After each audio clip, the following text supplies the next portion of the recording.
আমরা আল্লাহ সুবহানাহু তাআলার নাম এবং গুণাবলীর গুরুত্ব, তাৎপর্য, ফজিলত আলোচনা করার পাশাপাশি আল্লাহর বিশেষ কয়েকটি নামের ব্যাখ্যা করারও চেষ্টা করব ইনশাআল্লাহুল আজিজ। আল্লাহ সুবহানাহু তাআলার নাম গুরুত্বপূর্ণ, এটি বুঝতে কয়েকটি জিনিস আমরা চিন্তা করলেই অনুভব করতে পারব। তন্মধ্যে অন্যতম একটি হচ্ছে, পৃথিবীর প্রতিটি পশু তখনই হালাল হিসেবে বিবেচিত হয় যখন জবেহ করার সময় তার উপরে আল্লাহর নাম উচ্চারিত হয়। আর যখন আল্লাহ এই নামটা উচ্চারিত হয় না, তখন সেই পশুটি আর হালাল হিসেবে বিবেচিত হয় না। পৃথিবীর প্রত্যেকটা কাজ তখনই বরকতময় হিসেবে বিবেচিত হয় যখন ওই কাজের শুরুতে আল্লাহ এই নামটা উচ্চারিত হয়। সেটা বিসমিল্লাহর মাধ্যমে উচ্চারিত হোক, অথবা বিসমিল্লাহির রহমানির রহিমের মাধ্যমে উচ্চারিত হোক। আল্লাহ এই নাম যতক্ষণ উচ্চারিত না হয়েছে ততক্ষণ সেই কাজটি বরকতময়, রহমতমণ্ডিত হিসেবে বিবেচিত হয় না, বরং আল্লাহর দয়া এবং রহমত থেকে বঞ্চিত থাকে। শুধু আল্লাহ সুবহানাহু তাআলার এই নাম, শুধু নাম এতটাই পাওয়ারফুল যে মানুষ যখন শয়তানকে গালি দেয় তখন শয়তান অহংকারী হয়ে ওঠে। যেমন আপনি যদি ইবলিসকে গালি দেন যে ইবলিস অনেক খারাপ, শয়তান, বদমাহিস, তো অনেক অহংকারী হয়।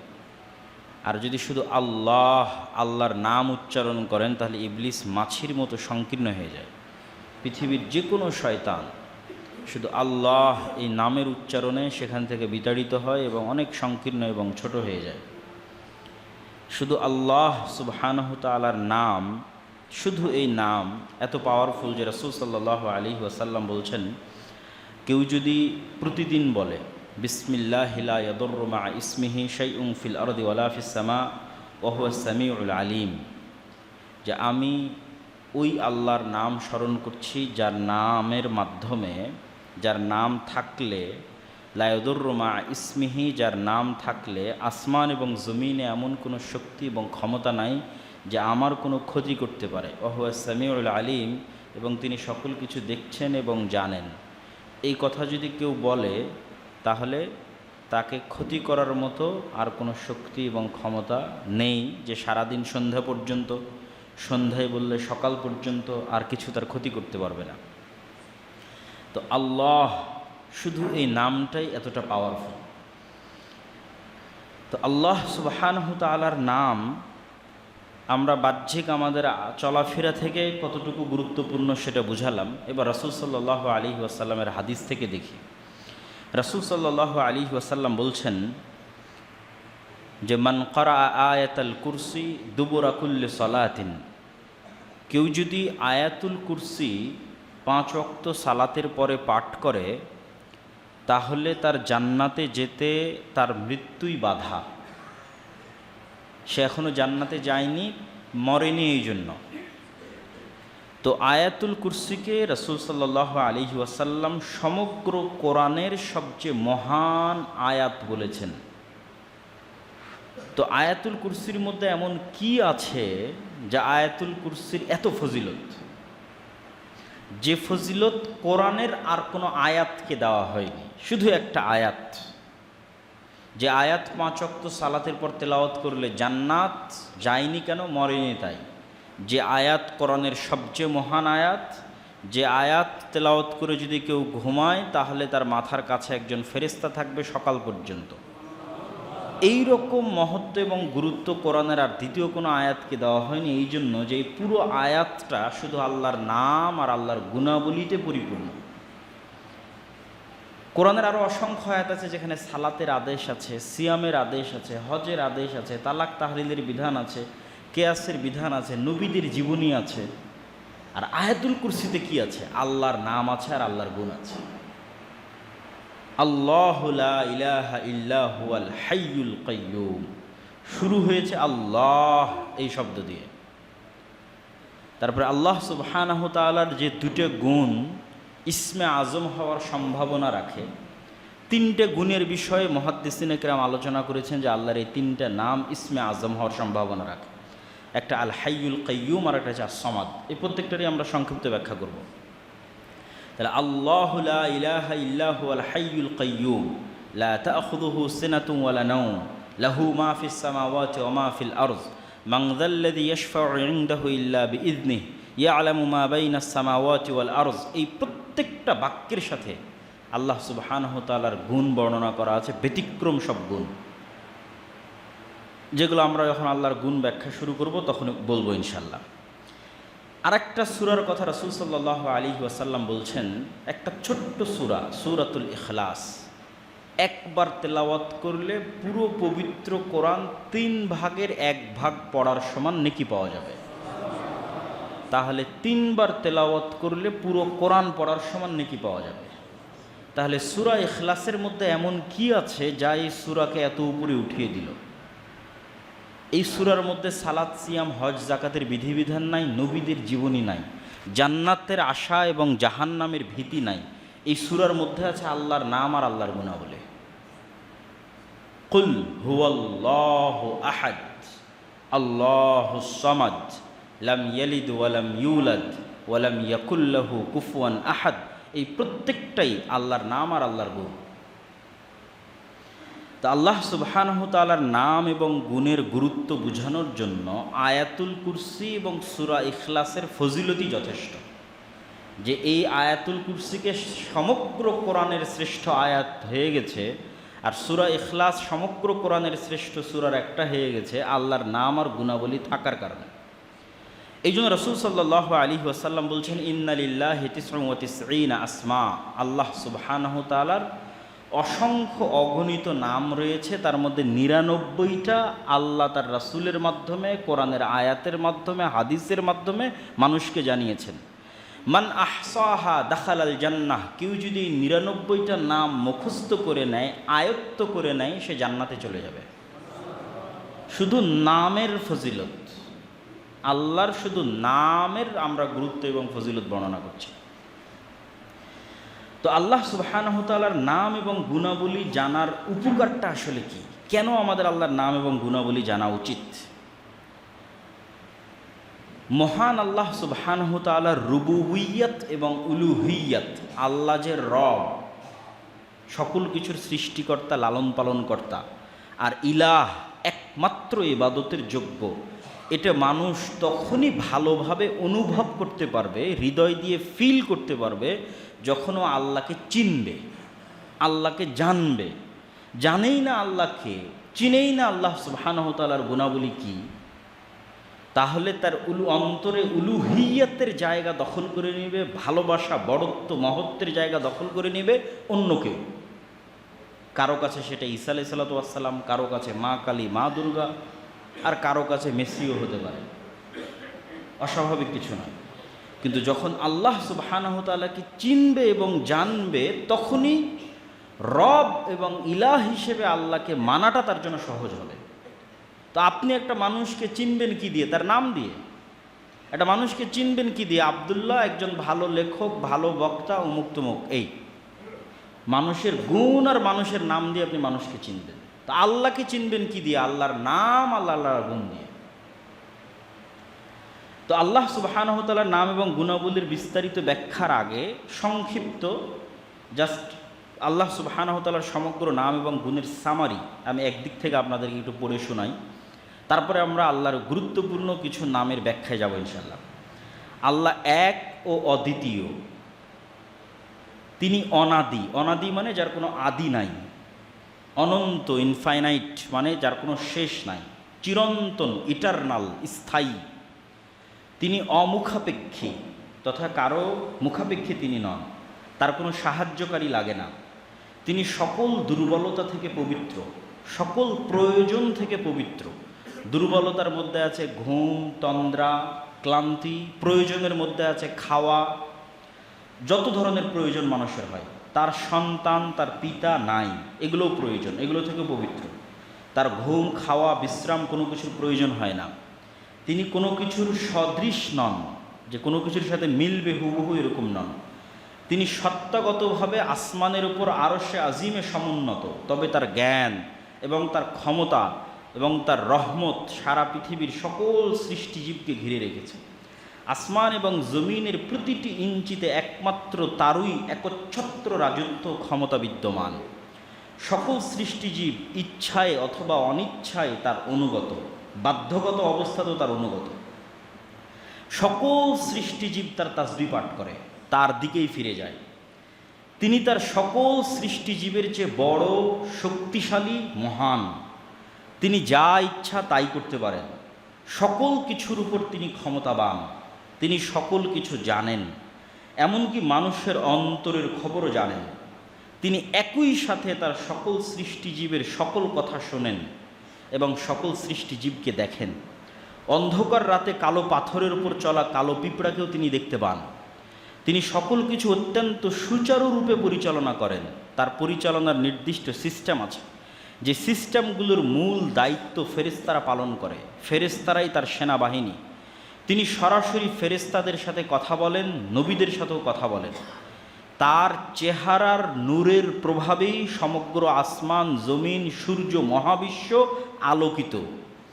তার কাজে কোনো ভুল ত্রুটি এবং কোনো কমতি নাই। তার ম্যানেজমেন্ট সিস্টেম অত্যন্ত সূক্ষ্ম। তিনি সর্বোচ্চ ন্যায়পরায়ণ এবং সর্বোচ্চ প্রজ্ঞাময়। মহান আল্লাহর সৃষ্টির ক্ষমতা আছে, এই জন্য তিনি সৃষ্টি করেন। সৃষ্টি করার জন্য তিনি তার ইচ্ছা এবং তার আদেশই যথেষ্ট কোনো কিছু সৃষ্টি করার জন্য। যেহেতু তার জ্ঞান এবং হিকমত আছে, সেহেতু তিনি ইচ্ছা করলে নির্ভুলভাবে এবং সুচারুরূপে সৃষ্টি করেন। সৃষ্টিজীব যেহেতু দুর্বল, সেহেতু সৃষ্টিজীব ভুল করতেই পারে। এই জন্য মহান আল্লাহ ক্ষমার ব্যবস্থা রেখেছেন, কেননা তিনি দয়ালু। তার দয়ার কারণেই তিনি ক্ষমাশীল। মহান আল্লাহ অজ্ঞতা বা অক্ষমতার কারণে কাউকে ক্ষমা করেন না, যে না ওকে ধরতে পারলাম না তাই ছেড়ে দিলাম, ওকে মারতে পারলাম না তাই ছেড়ে দিলাম না, জানি না ও একটা ভুল করেছে জানি না তাই ছেড়ে দিলাম না। অজ্ঞতা এবং অক্ষমতার কাউকে ছেড়ে দেন না। পূর্ণ ক্ষমতা থাকার পরেই ক্ষমা করেন। পূর্ণ ক্ষমতা আছে শাস্তি বাস্তবায়নের, কিন্তু তারপরও ক্ষমা করে দেন। এই জন্যই তিনি মহান। কল্যাণকর কাজ মহান আল্লাহর নিকটে প্রিয়, আবার সেই কল্যাণের উত্তম প্রতিদান দেওয়াও মহান আল্লাহর নিকটে প্রিয়। অকল্যাণকর কাজ মহান আল্লাহর কাছে প্রিয় নয়, তবে অকল্যাণকর কাজ কেউ করলে ওটা ক্ষমা করা মহান আল্লাহর কাছে প্রিয়। ন্যায়ের সাথে এবং হিকমতের সাথে শাস্তি বাস্তবায়ন করাও আল্লাহর কাছে প্রিয়। আল্লাহ শাস্তি বাস্তবায়ন করলে তিনি ন্যায়পরায়ণ এবং সত্যবাদী, এই কারণে শাস্তি বাস্তবায়ন করেন। কারো উপর থেকে প্রতিশোধ নেবেন এই কারণে শাস্তি বাস্তবায়ন করেন না। ন্যায় প্রতিষ্ঠা করতে গিয়ে শাস্তি বাস্তবায়ন করেন। আর শাস্তি বাস্তবায়ন না করে ক্ষমা করে দিলে উনি ক্ষমাশীল আর দয়ালু, এই কারণে ক্ষমা করে দেন। আল্লাহর প্রতিটি আদেশ কল্যাণকর, কেননা তিনি প্রজ্ঞাময়। আল্লাহর প্রতিটি প্রতিদান তার ন্যায়পরায়ণতা এবং তার দয়া। মানুষ জাহান্নামে গেলে আল্লাহর ন্যায়পরায়ণতার কারণে জাহান্নামে যাবে, আর মানুষ জান্নাতে গেলে শুধু আল্লাহর দয়ার কারণে জান্নাতে যাবে। তিনি শাস্তি প্রদান করতে পারেন, তবে শাস্তি প্রদানকারী তার নাম নয়। কেন? তিনি সবসময় শাস্তি প্রদান করেন না। কিন্তু আল্লাহর নাম দয়ালু, কেননা তিনি সবসময় দয়া করেন। শাস্তির ক্ষেত্রে তার ক্ষমতা থাকলেও তিনি সবসময় করেন না। একমাত্র যখন তার হিকমাহ এবং তার ন্যায়পরায়ণতা আহ্বান করে ন্যায় প্রতিষ্ঠার জন্য, তখন ন্যায় প্রতিষ্ঠার খাতিরে হিকমতের কারণে তিনি শাস্তি বাস্তবায়ন করেন। আর এই জন্যই তিনি হাকিম। কখন কি করতে হবে তা তিনি খুব ভালোভাবেই জানেন। আর তিনি শাস্তি প্রয়োগ করলেও হুট করে প্রয়োগ করেন না, প্রয়োগের প্রেক্ষাপট তৈরি করেন। প্রেক্ষাপটই স্বাভাবিক গতিতে সেই শাস্তির দিকে এগিয়ে নিয়ে যায়। এই জন্যই তিনি লতিফ তথা সব কিছু খুব সূক্ষ্মভাবে বাস্তবায়ন করেন। আল্লাহ সুবহানাহু তাআলার গুণগুলো প্রমাণ করে যে আল্লাহ সুবহানাহু তাআলা কখনোই অযৌক্তিক, অসামাজিক বা মানুষের জন্য ক্ষতিকর হতে পারে এরকম কোনো আদেশ তিনি প্রদান করতে পারেন না। আল্লাহ প্রত্যেক যে কাজের আদেশ করেছেন তা মানুষের জন্য কল্যাণকর, আর প্রত্যেক যে কাজ থেকে মানুষকে নিষেধ করেছেন তা মানুষের জন্য অকল্যাণকর। মহান আল্লাহর আদেশ এবং নিষেধ মানার ক্ষেত্রে আল্লাহর নিজের কোনো প্রয়োজন নাই। মানুষের অধীনস্থ কর্মচারী মানুষের কথা শুনবে, এতে মানুষের নিজের প্রয়োজন আছে। কোম্পানির ব্র্যান্ড, সুনাম, সুখ্যাতি, ইনকাম ইত্যাদির কারণেই মানুষ চায় যে তার অধীনস্থ কর্মচারী তার কথা শুনুক, কিন্তু আল্লাহর কোনো প্রয়োজন আছে এই জন্য আল্লাহ চান যে মানুষ তার কথা শুনুক না, আল্লাহর কোনোই প্রয়োজন নাই। বরং মানুষ আল্লাহর কথা শুনতে বাধ্য মানুষের নিজের প্রয়োজনে। মানুষের নিজের কল্যাণ এবং নিজের অকল্যাণ যুক্ত আছে আল্লাহর কথা শোনা এবং না শোনাতে। আর মহান আল্লাহ সুবহানাহু ওয়া তাআলার এই যে সারমর্ম এবং গুণগুলো আমরা আলোচনা করলাম, এই গুণগুলোর মধ্যে কিছু কিছু গুণের আমরা ব্যাখ্যা করব আল্লাহ সুবহানাহু ওয়া তাআলার। তবে এই গুণগুলো থেকে আমাদের শিক্ষা কি? তিনটে শিক্ষা আমাদের গ্রহণ করতে হবে। গুণগুলোর ব্যাখ্যা করার আগেই শিক্ষাটা বলে নিই। 1 নম্বর, আল্লাহ সুবহানাহু ওয়া তাআলার গুণ মুখস্থ করা। 2 নম্বর, আল্লাহ সুবহানাহু ওয়া তাআলার গুণের অর্থ বোঝার চেষ্টা করা। 3 নম্বর, আল্লাহর নাম এবং গুণের ইবাদত করা। কেমনে আল্লাহর নাম এবং গুণের ইবাদত হবে? 2 ভাবে ইবাদত হবে। 1, যখন যে অবস্থায় আছেন তখন সে অবস্থার ভিত্তিতে আল্লাহর ওই নামের উসিলা দিয়ে আল্লাহর কাছে সাহায্য চাওয়া। যেমন আপনার রিজিক দরকার, তাহলে আল্লাহর একটা নাম আছে রাজ্জাক, এই নাম দিয়ে তখন আপনি আল্লাহর কাছে রিজিক চাইলেন। আপনার দয়া দরকার, আল্লাহর একটা নাম আছে রহমান রাহিম, ওইটা দিয়ে আপনি আল্লাহর কাছে সাহায্য চাইলেন। আপনার ক্ষমা দরকার, আল্লাহর একটা নাম আছে গফুর ক্ষমাশীল, ওইটা দিয়ে আপনি আল্লাহর কাছে সাহায্য চাইলেন, ক্ষমা চাইলেন। এটা একটা ইবাদত। আর একটা ইবাদত কি? আর একটা ইবাদত হচ্ছে আল্লাহর গুণগুলো বুঝে সেই অনুযায়ী সতর্ক থাকা। আপনি জানেন যে আল্লাহ সামির, সব শুনছেন, তাহলে মানুষের গীবত করিয়েন না। আপনি জানেন যে আল্লাহ সুবহানাহু ওয়া তাআলা বাসীর, সব দেখছেন, তাহলে গোপনে গুনাহ করিয়েন না। 3 নম্বর, আল্লাহর নামের উপর ইবাদত কি? এটা খুবই গুরুত্বপূর্ণ, এটা মানুষ বুঝতে পারে না। এই এখন যেটা বলবো সেটা হচ্ছে আল্লাহর রঙে রঙিন হওয়া, সিবগাত আল্লাহ, আল্লাহর রঙে রঙিন হওয়া। কার আচার ব্যবহার স্বভাব চরিত্র আপনার মধ্যে থাকবে, কার স্টাইল, কার ধরন, কার গুণ আপনার মধ্যে থাকবে। আল্লাহর গুণ, আল্লাহর ধরন, আল্লাহর স্বভাব, আল্লাহর চরিত্রের বহিঃপ্রকাশ আপনার মধ্যে থাকলে আল্লাহর ওই গুণের বহিঃপ্রকাশ আপনার উপর বেশি ঘটবে। উদাহরণ দিয়ে বলি, আপনি আল্লাহকে বলছেন, হে আল্লাহ আপনি আমাকে ক্ষমা করে দেন, কিন্তু আপনি আপনার কাজের লোককে কোনোদিন ক্ষমা করেন না। আপনার কোম্পানিতে কেউ ভুল করলে ক্ষমা করেন না, আপনার বাড়ির স্ত্রী ভুল করলে ক্ষমা করেন না, আপনার ভাই ভুল করলে ক্ষমা করেন না, কিন্তু আল্লাহর কাছে চাচ্ছেন যেন আল্লাহ আপনাকে ক্ষমা করে দেয়। তাহলে দুটো বিপরীত হয়ে গেল। তো আল্লাহর রঙে রঙিন হতে হবে। যেহেতু আল্লাহ ক্ষমাশীল আর আপনি আল্লাহর কাছে ক্ষমা চান, তাহলে শুরু আপনি করেন, আপনি আগে মানুষকে ক্ষমা করেন। আপনি মানুষকে যত বেশি ক্ষমা করবেন আল্লাহ আপনাকে তত বেশি ক্ষমা করবে, অটোমেটিক। এবার আর চাইতে হবে না। আপনি যখন মানুষকে ক্ষমা করছেন অটোমেটিক, তখন না চেয়েও আপনি ক্ষমা পেয়ে যেতে পারেন। কেন? আল্লাহর ওই গুণের বহিঃপ্রকাশ আপনার মধ্যে ঘটেছে, এবার আল্লাহ তার ওই গুণের বহিঃপ্রকাশ আপনার উপরে ঘটাবে। একটা হাদিস, রাসূল সাল্লাল্লাহু আলাইহি ওয়াসাল্লাম বলেছেন, ইরহামু মান ফিল আরদি ইয়ারহামুকুম মান ফিস সামা। তোমরা আল্লাহর কাছে দয়া চাও, তাহলে আগে তুমি দয়া করা শুরু করো। তোমার আশেপাশে পশু প্রাণী, জীব জন্তু, জানোয়ার, মানুষ, অসহায়, দরিদ্র, তাদের উপর আগে তুমি দয়া করো, আল্লাহ অটোমেটিক তোমার উপর দয়া করবে। তাহলে আল্লাহর নামের এবং গুণের বহিঃপ্রকাশ নিজের মধ্যে ঘটানো। যেমন আল্লাহ সুবহানাহু ওয়া তাআলার একটা নাম হচ্ছে তিনি সবুর, হালিম, ধৈর্যশীল। আপনি চান যে আল্লাহ আপনার ক্ষেত্রেও ধৈর্যের বহিঃপ্রকাশ ঘটাক, কিন্তু আপনি নিজে ধৈর্য ধারণ করেন না। তো এই নামগুলোর ব্যাখ্যা আমরা আস্তে আস্তে আসবো। তো আল্লাহ সুবহানাহু ওয়া তাআলার নামের উপর ইবাদত করার সর্বশেষ অপশনটা কি? আল্লাহর গুণের বহিঃপ্রকাশ, যেগুলো নিজের মধ্যে আনা সম্ভব নিয়ে আসা। আপনি চান যে আল্লাহ আপনার টাকা পয়সা বাড়িয়ে দিক, তো আপনি আর যত মানুষের রিজিকের ব্যবস্থা করবেন, আল্লাহ আপনার হাত দিয়ে তত মানুষের রিজিকের ব্যবস্থা করে দিবে। তাহলে অটোমেটিক আপনার টাকা বাড়বে। তাহলে আপনি যত বেশি মানুষের রিজিকের দায়িত্ব নেবেন, আল্লাহ তার রাজ্জাক হওয়ার গুণ আপনার উপর তত বেশি বহিঃপ্রকাশ ঘটাবে। যে আল্লাহ রাজ্জাক, ইয়ারযুকু মান ইয়াশা বিগাইরি হিসাব, যাকে ইচ্ছা তাকে বেহিসাব রিজিক দান করতে পারেন, এই গুণের বহিঃপ্রকাশ ঘটাবে। আল্লাহ সুবহানাহু ওয়া তাআলার নাম এবং গুণের মধ্যে আমরা প্রথমে আলোচনা করেছি যে আল্লাহ এই নামটা প্রপার নাউন, কোনো ল্যাঙ্গুয়েজে ট্রান্সলেশন সম্ভব নয়, এবং এটা আল্লাহর সর্বশ্রেষ্ঠ এবং সর্বোচ্চ সবচেয়ে মহান নাম। এই জন্য কালেমা তয়্যিবা এই নামই নামকরণ করা আছে, লা ইলাহা ইল্লাল্লাহ, আল্লাহু আকবার। এই জন্য সব কাজের শুরুতে আল্লাহ, বিসমিল্লাহ, বিসমিল্লাহির রহমানির রহিম, পশু প্রাণী জবাইয়ের শুরুতে আল্লাহ, এই নামটা সবচেয়ে মহান এবং সবচেয়ে গুরুত্বপূর্ণ। এই নামের পরে আল্লাহ সুবহানাহু ওয়া তাআলার গুরুত্বপূর্ণ কয়েকটা নামের ব্যাখ্যা আজকে আমরা আপনাদের সামনে তুলে ধরার চেষ্টা করব এই আলোচনায়। আল্লাহ সুবহানাহু ওয়া তাআলার একটা নাম হচ্ছে রহমান, দয়ালু। তো আল্লাহ সুবহানাহু ওয়া তাআলার দয়া এবং মানুষের দয়ার মধ্যে পার্থক্য কিভাবে বুঝবেন? মানুষও তো দয়ালু হয়। মানুষ দয়ালু হয় কিভাবে? আপনি কারো কাছে গিয়ে চাইলে, কাঁদলে, নিজের দুঃখ কষ্ট তুলে ধরলে তখন মানুষ দয়ালু হয়। যে আমি এই বিপদে পড়েছি, আমার টাকা পয়সা হারিয়ে গেছে, আমার বাচ্চা অ্যাক্সিডেন্ট করে অসুস্থ অবস্থায় মেডিকেলে আছে, প্রকাশ করতে হয় যে আমি এই অবস্থায় আছি, আমাকে সহযোগিতা করেন। তখন মানুষের অন্তরে দয়া তৈরি হয়। 2 নম্বর, মানুষের কাছে আপনি যদি সাহায্য চান তাহলে হয়তো একবার দিতে পারে, 2 বার দিতে পারে, কিন্তু বারবার চাইলে বিরক্ত হয়, রেগে যায়, বিতাড়িত করে দেয়।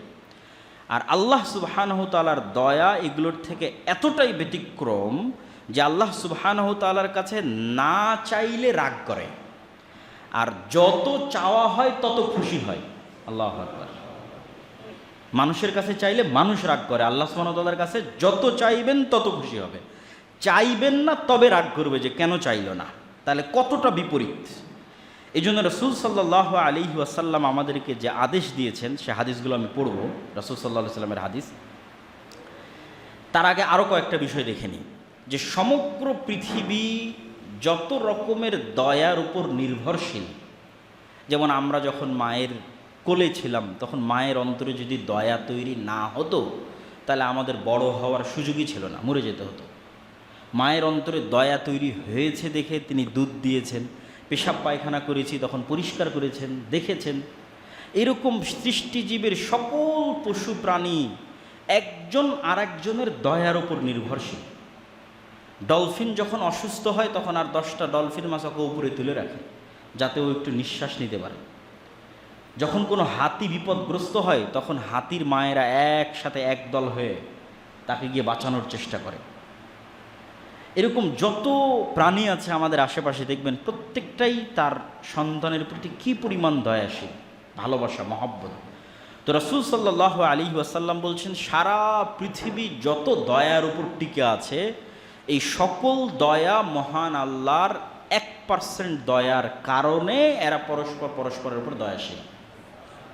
আল্লাহ তার 1% দয়া পৃথিবীর মধ্যে বন্টন করে দিয়েছেন, আর 99টা দয়া আল্লাহ সুবহানাহু ওয়া তাআলা তার কাছে রেখে দিয়েছেন, কিয়ামতের মাঠে বহিঃপ্রকাশ ঘটাবেন।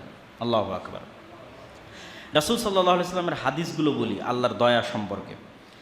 আবু হুরায়রা রাদিয়াল্লাহু তাআলা থেকে বর্ণিত, তিনি বলেন রাসূল সাল্লাল্লাহু আলাইহি ওয়াসাল্লাম বলেছেন, মাল্লাম ইয়াসআলিল্লাহ ইয়াগযাব আলাইহি, যে আল্লাহর কাছে চায় না আল্লাহ ওর উপর রাগ করেন। রাসূল সাল্লাল্লাহু আলাইহি ওয়াসাল্লাম বলেন, আনাস বিন মালিক থেকে বর্ণিত, লা ইয়াসআলু আহাদুকুম রাব্বাহ হাজাতাহু কুল্লাহা, তোমাদের সবাই যেন তাদের প্রত্যেকটা প্রয়োজনের কথা আগে আল্লাহকে বলে। হাত্তা শিসা না আলিহি ইদান কাতা, যদি ওর পায়ের জুতার ফিতাও ছিঁড়ে যায় তাহলে আগে যেন আল্লাহকে বলে, আল্লাহ আমারে পায়ের জুতার ফিতাটা আপনি ঠিক করে দেন। এই পরিমাণে যেন সে আল্লাহর কাছে চাইতে অভ্যস্ত হয়। কিন্তু দেখবেন মানুষ আল্লাহর কাছে না চেয়ে বড় বড় প্রশাসনের হর্তাকর্তা, ঘুষের লেনদেন, টেবিলের নিচ দিয়ে লেনদেন, মাথা নত করা, ওই জায়গাগুলোতে মানুষ আগে কড়া নাড়ে, কিন্তু রব্বুল আলামিনের কাছে ফিরে যেতে চায় না। অথচ আল্লাহ সুবহানাহু তাআলার রহমত, ওয়াসিআত কুল্লা শাইইন রাহমাহ, রহমানের দয়া থেকে পৃথিবীর একটা সৃষ্টিজীব মুক্ত নয়। কাফের, মুশরিক, ইহুদি, নাসারা, হিন্দু, বৌদ্ধ, খ্রিস্টান, সবার উপর রহমানের দয়া সমানভাবে। রাহিমের দয়া নয়, রাহিমের দয়া শুধু মুমিনদের জন্য, নবীদের জন্য, রাসূলদের জন্য, সিদ্দিকদের জন্য। কিন্তু কমন দয়া যেটা রহমানের দয়া, খেতে পাবে, চলতে পাবে, ফিরতে পাবে, শ্বাস প্রশ্বাস নিতে পারবে, এই দয়া সবার উপর। কেউ যদি আল্লাহকে গালি দেয় তার উপর আল্লাহর দয়া আছে, রহমানের দয়া আছে। ওমর ইবনুল খাত্তাব রাদিয়াল্লাহু তাআলা আনহু থেকে বর্ণিত, তিনি বলেন, একদিন কিছু বন্দীকে নিয়ে আসা হলো। তার মধ্যে একজন মহিলা অস্থিরভাবে তার ছোট্ট শিশুকে খুঁজতেছিল। যখন সে ছোট্ট শিশুটাকে পেল, ফাল জাকাতহু বিবাতনিহা ওয়ারদাআতহু, বুকের সাথে জড়িয়ে নিয়ে তাকে দুধ পান করাতে লাগলো। তখন রাসূল সাল্লাল্লাহু আলাইহি ওয়াসাল্লাম বললেন, আতারাউনা হাদিহিল মারআ তারিহাতান ওয়ালাদাহা ফিন্নার, তোমরা কি মনে করো হে সাহাবীরা, এই মহিলা তার বাচ্চাকে আগুনে নিক্ষেপ করতে পারে? তখন সাহাবীরা বলল, লা ওয়াল্লাহ, অসম্ভব, যে মা তার সন্তানকে এত ভালোবাসে সে কেমনে তার সন্তানকে আগুনে নিক্ষেপ করবে? আল্লাহ তাতরাহ। ফাকাল রাসূলুল্লাহ সাল্লাল্লাহু আলাইহি ওয়াসাল্লাম, আল্লাহু আরহামু বিইবাদি মিন হাযিহি বিওয়ালাদিহা, এই মা তার সন্তানকে যত ভালোবাসে আল্লাহ তার বান্দাদেরকে তার চেয়ে বেশি ভালোবাসে। এটা হচ্ছে আল্লাহ সুবহানাহু ওয়া তাআলার দয়া। আল্লাহ সুবহানাহু ওয়া তাআলার দ্বিতীয় গুণ, যেটা ইসমে আজম হওয়ার সম্ভাবনা আছে, যেটা আয়াতুল কুরসিতে শুরু হয়েছে, আল্লাহু লা ইলাহা ইল্লা হুয়াল হাইয়ুল কাইয়্যুম। আমরা যখন এই গুণটার অর্থ করি যে চিরঞ্জীব চিরস্থায়ী, তখন কিন্তু বোঝা যায় না যে এই গুণটার আসলে মর্মার্থ কী। একটা উদাহরণ দিলে আপনি এই গুণের মর্মার্থটা বুঝতে পারবেন। মনে করেন বাবা বৃদ্ধ বয়স্ক, কিন্তু তারপরেও কাজবাজ করতে পারে, ইনকাম করতে পারে, টাকা নিয়ে আসতে পারে। তো এরকম সময়ে ছেলে খুব হতাশ, বাবার ছেলে খুব হতাশ, কেমনে পড়াশোনা করবে, কেমনে শিক্ষা অর্জন করবে, কেমনে বিদেশে যাবে, টাকা পয়সা কেমনে উপার্জন করবে। তখন বাবা সান্ত্বনা দিয়ে ছেলেকে বলছে, আরে বেটা, তোর বাপ এখনো বেঁচে আছে, তোর বাপ এখনো মরেনি, তোর বাপ এখনো বেঁচে আছে, তোকে কি করা লাগবে, কি খাওয়ানো লাগবে, কোথায় পাঠানো লাগবে, কি পড়ানো লাগবে, তোর বাপ বেঁচে থাকতে তুই চিন্তা করিস না। তো মানুষ যে আর এক মানুষকে চ্যালেঞ্জ দেয় যে আমি কিন্তু এখনো বেঁচে আছি, মরিনি রে, তো আল্লাহ বলছে আল্লাহু লা ইলাহা ইল্লা হুয়াল হাইয়ুল কাইয়্যুম। মানুষ যখন চরম বিপদে, তখন যেন আর মনে থাকে যে আল্লাহ মরেনি, আল্লাহ মরে না, বেঁচে আছে, আল্লাহ হাই। এই জন্য রাসূল সাল্লাল্লাহু আলাইহি ওয়াসাল্লাম বদরের যুদ্ধে এই নামটা বারবার উচ্চারণ করছিলেন যে আল হাইয়ুল কাইয়্যুম বিরহমাতিকা আস্তাগীস। আল্লাহ তো মরেনি, আল্লাহ তো মরে না, আল হাই। ওই উদাহরণের সাথে কানেক্ট করলে আপনি আল্লাহর এই নামের অর্থটা বুঝতে পারবেন। আল কাইয়্যুম, তিনি নিজে টিকে থাকেন, টিকে আছেন, আর সারা আসমান জমিন এবং তার মধ্যে যা কিছু টিকে আছে তার আল কাইয়্যুম এই নামের কারণে টিকে আছে। কাইয়্যুমুস সামাওয়াতি ওয়াল আরজ, সূর্য সূর্যের জায়গায় থাকতো না, ছিটকে পড়ে যেত যদি আল্লাহ কাইয়্যুম না হতো। চাঁদ চাঁদের জায়গায় থাকতো না যদি আল্লাহ কাইয়্যুম না হতো। আসমান আসমানের জায়গায় থাকতো না যদি আল্লাহ কাইয়্যুম না হতো। পৃথিবী পৃথিবীর জায়গায় থাকতো না, ভেঙে টুকরো টুকরো হয়ে যদি আল্লাহ কাইয়্যুম না হতো। শূন্যে পৃথিবীকে স্থির রেখেছে, ঘুরতেছে, সব কাইয়্যুম টিকে আছে, আল্লাহ কাইয়্যুম। এই জন্য আল হাইয়ুল কাইয়্যুম, চিরঞ্জীব চিরস্থায়ী। এই জন্য আল্লাহ সুবহানাহু ওয়া তাআলা কোরআন মাজিদে বলছেন কুল্লু শাইইন হালিক ইল্লা ওয়াজহা, সারা পৃথিবীর সব কিছু ধ্বংস হয়ে যাবে, এমনকি আরশ বহনকারী ফেরেশতারাও মৃত্যুবরণ করবে, জিবরাইলও মৃত্যুবরণ করবে, মালাকুল মউত যে মানুষের জীবন কবজ করে সেও মৃত্যুবরণ করবে। শুধু বেঁচে থাকবে কে? কাইয়্যুমকে, হাইকে, আল হাইয়ুল কাইয়্যুম, চিরঞ্জীব চিরস্থায়ী, শুধু তিনি থাকবেন। আল্লাহ সুবহানাহু ওয়া তাআলার দ্বিতীয় আর একটা নাম, যেটারও ইসমে আজম হওয়ার সম্ভাবনা আছে, সেটা হচ্ছে আস-সামাদ। এই নামটা পবিত্র কোরআনে আর কোথাও ব্যবহার হয়নি, শুধু সূরা ইখলাসে ব্যবহার হয়েছে। এবং ধারণা করা হয় যে শুধু এই নামটার কারণে, আস-সামাদ এই নামটার কারণে সূরা ইখলাসের এত ফজিলত। তো আস-সামাদ এই নামটা আল্লাহর যত নাম আছে সব নামের মধ্যে উচ্চারণে বেশি ভাব গাম্ভীর্যপূর্ণ। সব নামের চেয়ে কেউ যদি বিশুদ্ধভাবে আরবি উচ্চারণ করতে পারে, তাহলে আস-সামাদ এই নামটা উচ্চারণে বেশি ভাব গাম্ভীর্যপূর্ণ, বেশি শক্ত, বেশি প্রভাবশালী। তো সামাদ নামের অর্থ কী? সামাদ নামের হুবহু অনুবাদ বাংলা ইংরেজিতে করা সম্ভব নয় ব্যাখ্যা ছাড়া। যে একটা শব্দ দিয়ে আমি অনুবাদ করে দিলাম রহমানের মতো দয়ালু, এইভাবে অনুবাদ হয় না আস-সামাদ নামের। এর ব্যাখ্যা লাগবে। এর এক নম্বর ব্যাখ্যা হচ্ছে আল্লাহ সুবহানাহু ওয়া তাআলা আত্মনির্ভরশীল, অমুখাপেক্ষী, এক নাম্বার। দুই নাম্বার, সাথে সাথে সারা পৃথিবীর সকল কিছু একে অপরের তো মুখাপেক্ষী অবশ্যই, তার পাশাপাশি তারা আল্লাহর উপর নির্ভরশীল, দুটো একসাথে। ঈসা আলাইহিস সালাতু ওয়াস সালামও তার মায়ের মুখাপেক্ষী, মায়ের দুধ খেয়ে তিনি বড় হয়েছে। তাকে ঘুমাতে হতো, তাকে খেতে হতো। পৃথিবীর যত উলুহিয়াতের দাবিদার আছে, যারা নিজেকে ইলাহ দাবি করে, তাদেরকে এই এক নাম দিয়ে আপনি পরীক্ষা করতে পারবেন ওয়া সামাদ কিনা। আত্মনির্ভরশীল, স্বয়ং সম্পূর্ণ, অমুখাপেক্ষী, শতভাগ কিনা, শতভাগ। না খেয়ে থাকতে পারবে কিনা, কতদিন? না ঘুমিয়ে থাকতে পারবে কিনা, কতদিন? ছোটবেলায় মা ছাড়া বড় হতে পারলো কিনা, কতদিন? সে যেই হোক, যত বড় অলি আউলিয়া, নবী রাসুল, পীর বুজুর্গ যেই হোক, সব যারা ইবাদতের যোগ্য বা মানুষ মনে করে সে ইবাদতের যোগ্য, তাদেরকে পরীক্ষা করতে বা সমাদ এই নাম দিয়ে। এই নামের শেষ যেটা ব্যাখ্যা সেটা হচ্ছে বাধ্যগত, চাক অথবা না চাক, ইচ্ছা হোক অথবা অনিচ্ছা হোক, আল্লাহর কাফের হোক অথবা আল্লাহর মুশরিক হোক অথবা আল্লাহর নাস্তিক হোক, সবগুলো বাধ্যগত অবস্থায় আল্লাহর কাছে এবং আল্লাহর রাজত্ব, আল্লাহর কন্ট্রোল এবং আল্লাহর কাছে ফিরে আসতে বাধ্য। ও চাইলো কি না চাইলো তাতে দেখে আল্লাহ সুবহানাহু ওয়া তাআলার কোনো লাভ নাই। এই বর্ণনা দিতে গিয়ে আল্লাহ সুবহানাহু ওয়া তাআলা কোরআন মাজিদে বলছেন, আফাগাইরা দীনিল্লাহি ইয়াবগুন, ওরা কি আল্লাহর আনুগত্য বাদে অন্যদিকে খুঁজতে যায়? ওয়ালাহু আসলামা মান ফিস সামাওয়াতি ওয়াল আরদি তাওআন ওয়া কারহা, ইচ্ছায় হোক অনিচ্ছায় হোক আল্লাহর কাছেই ফিরে আসতে হবে। আল্লাহর রাজত্বের বাইরে যাওয়ার কারো ক্ষমতা নেই। ও যত বড় কাফের হোক, নাস্তিক হোক, মুশরিক হোক, ফেরাউন হোক, নমরুদ হোক, আল্লাহর কন্ট্রোলে। সাব্বাহা লিল্লাহি মা ফিস সামাওয়াতি ওয়াল আরজ ওয়া হুয়াল আজিজুল হাকিম, আসমান এবং জমিনের মধ্যে যা কিছু আছে প্রত্যেকটা সৃষ্টিজীব আল্লাহর তাসবিহ পাঠ করে, ইচ্ছায় অনিচ্ছায়। আলাম তারা আন্নাল্লাহা ইউসাব্বিহু লাহু মান ফিস সামাওয়াতি ওয়াল আরজ, হে নবী আপনি কি দেখেন না আসমান এবং জমিনের সব কিছু আল্লাহর তাসবিহ পাঠ করে? এমনকি ওয়াত-তায়রু সাফাতিন, যে পাখি আকাশে উঠছে ও তাসবিহ পাঠ করে। শুধু তাই নয়, কুল্লুন কদ আলিমা সালাতাহু ওয়া তাসবিহা, এরা সবাই আল্লাহর সালাতও আদায় করে, আল্লাহর তাসবিহ এবং আল্লাহর সালাত এরা জানে কিভাবে করতে হয়। ওয়ালিল্লাহি ইয়াসজুদু মান ফিস সামাওয়াতি ওয়াল আরদি তাওআন ওয়া কারহা, চাক অথবা না চাক, ইচ্ছা হোক অথবা না হোক, সব সৃষ্টিজীব আল্লাহ সুবহানাহু ওয়া তাআলার কাছে সিজদায় অবনত হতে বাধ্য হয়, হতে হয়। এ হলো সামাদ। আল্লাহ সুবহানাহু ওয়া তাআলার কন্ট্রোলের বাইরে কিচ্ছু নেই। আর তিনি নিজে অমুখাপেক্ষী, মানুষ সব একে অপরের মুখাপেক্ষী, আবার আল্লাহর উপর নির্ভরশীল।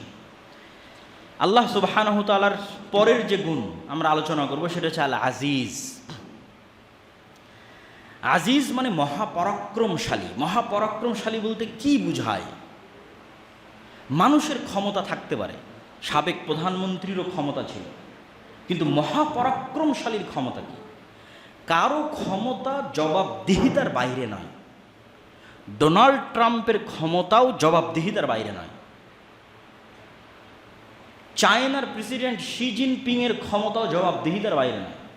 ও কিছু করতে গেলে 10 বার চিন্তা করবে ডোনাল্ড ট্রাম্প কি বলবে, রাশিয়ার প্রেসিডেন্ট ভ্লাদিমির পুতিন কি বলবে। জবাবদিহিতার বাইরে নয়, জবাবদিহিতার আওতায়, প্রশ্নের মুখে। তাহলে মহাপরাক্রমশালী মানে কি? যাকে কেউ প্রশ্ন করতে পারবে না, প্রশ্ন করার সাহস এবং ক্ষমতা রাখে না। এই অর্থটা হচ্ছে আল আজিজ। বাস্তব উদাহরণ দেই। বাস্তব উদাহরণ হচ্ছে আল্লাহ সুবহানাহু ওয়া তাআলা যদি বলে যে আমি ফেরাউন আর নমরুদকে জান্নাতে দিয়ে দিলাম, তাহলে ইব্রাহিম, মুসা আর মুহাম্মদ সাল্লাল্লাহু আলাইহি ওয়াসাল্লাম এই প্রশ্ন করার সাহস রাখেন না, কেন দিলেন? এহলা আজিজ, মহাপরাক্রমশালী। কিন্তু আল্লাহ সুবহানাহু ওয়া তাআলা মহাপরাক্রমশালী এই কথার সাথে কোরআন মাজিদে একবার এক এক নাম যুক্ত করেন। কোথাও বলেন আজিজুন হাকিম, কোথাও বলেন আজিজুন আলিম, কোথাও বলেন আজিজুন রাহিম। তো যখন যেখানে যে নাম যুক্ত করবে তখন আর একটা ভিন্ন অর্থ দিবে। যেমন সূরা শুআরার মধ্যে আল্লাহ সুবহানাহু ওয়া তাআলা নবীদের ঘটনা বর্ণনা করতে গিয়ে মুসাকে কিভাবে বাঁচালেন, ইব্রাহিমকে কিভাবে বাঁচালেন, ইউসুফকে কিভাবে বাঁচালেন, এগুলোর বর্ণনা দিতে গিয়ে বারবার বলেছেন আমি আজিজুন রহিম, মহাপরাক্রমশালী। আর আমার এই মহাপরাক্রম ক্ষমতার বহিঃপ্রকাশ আমার নবীদের উপর দয়ার কারণে ঘটিয়ে থাকি, সবসময় ঘটাই না। ফেরাউনের মতো শাসককে পানিতে ডুবিয়ে দিলাম, রাস্তা তৈরি করে দিলাম মিডিলে, এটা আমার মহাপরাক্রম ক্ষমতার বহিঃপ্রকাশ, কিন্তু সবসময় ঘটাই না। রহিম, মুসার উপর দয়া করে ঘটিয়েছি। আগুনে ইব্রাহিমকে নিক্ষেপ করা হলো, পুড়ল না, আমি আজিজ, আমার ক্ষমতা আছে, কিন্তু সবসময় এই ক্ষমতা দেখাই না। ইব্রাহিমের উপর আমার দয়া আছে, এই জন্য এই ক্ষমতা দেখিয়েছি।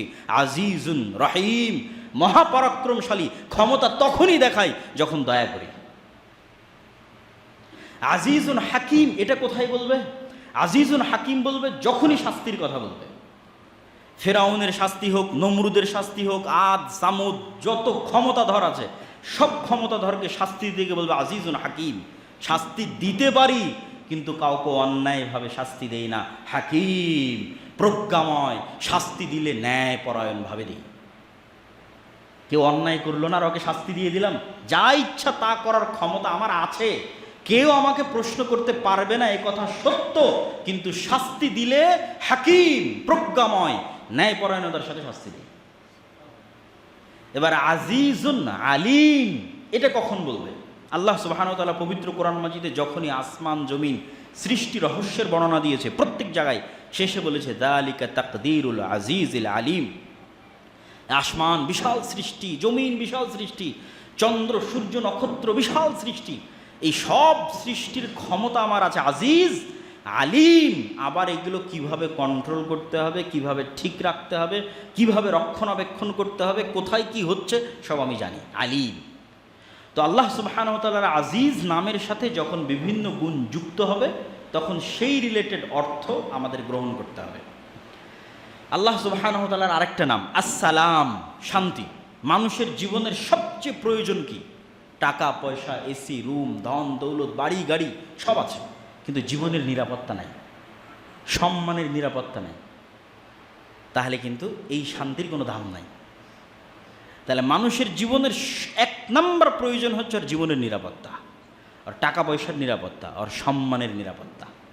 এটা আল্লাহ জানেন যে মানুষের সবচেয়ে প্রয়োজন হচ্ছে স্থিতিশীল শান্তি, আসসালাম।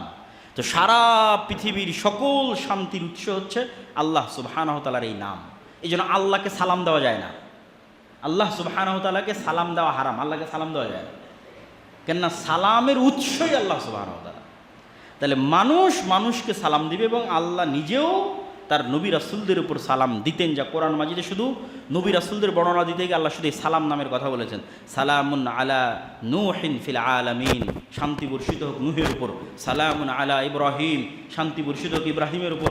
সালামুন আলা মূসা ওয়া হারুন, সালামুন কাওলাম মির রাব্বির রহিম। এভাবে আল্লাহ সুবহানাহু ওয়া তাআলা নবীদের বিভিন্ন জায়গায় তাদের উপর শান্তি। এখন আপনি যদি কোনো মরুভূমিতে থাকেন, জাহাজে থাকেন, আকাশে উড়োজাহাজের উপরে থাকেন, এবং কোথাও কোনো ত্রুটি দেখা দেয়, মোবাইলে চার্জ না থাকে, নেটওয়ার্ক না থাকে, ওয়াইফাই না থাকে, কোথায় যোগাযোগ করবেন আর কোথায় ফোন দিবেন? কে শুনবে আপনার কথা? কে বাঁচাবে আপনাকে? আল্লাহ বলছেন ওয়া তাওয়াক্কাল আলাল্লাহ ইন্নাহু হুয়াস সামিউল আলিম। মরুভূমিতে থাকো, আর আমাজন জঙ্গলে থাকো, আর সমুদ্রের অতল গহ্বরে থাকো, আর উড়োজাহাজে থাকো, সব জায়গায় আল্লাহর সাথে যোগাযোগ করার জন্য মোবাইল নেটওয়ার্ক কিচ্ছু লাগবে না। সামিউল আলিম, সর্বাবস্থায় তিনি শুনেন এবং দেখেন। অতএব সবার আগে যদি দায়িত্ব দেওয়ার দরকার হয়, কাকে দায়িত্ব দাও? আল্লাহকে দায়িত্ব দাও। এই জন্য আল্লাহ আল ওয়াকিল, দায়িত্ব পালনে সবচেয়ে ক্ষমতাশীল। আল্লাহ সুবহানাহু ওয়া তাআলার আরও গুণ আছে, আজকে এই কয়েকটা গুণের আমরা আলোচনা করলাম। আল্লাহর পথে যাত্রা এই বই থেকে আল্লাহ সুবহানাহু ওয়া তাআলা আমাদের এই গুণগুলো বুঝার, মানার এবং আমল করার তৌফিক দান করুক। আল্লাহুম্মা আমিন।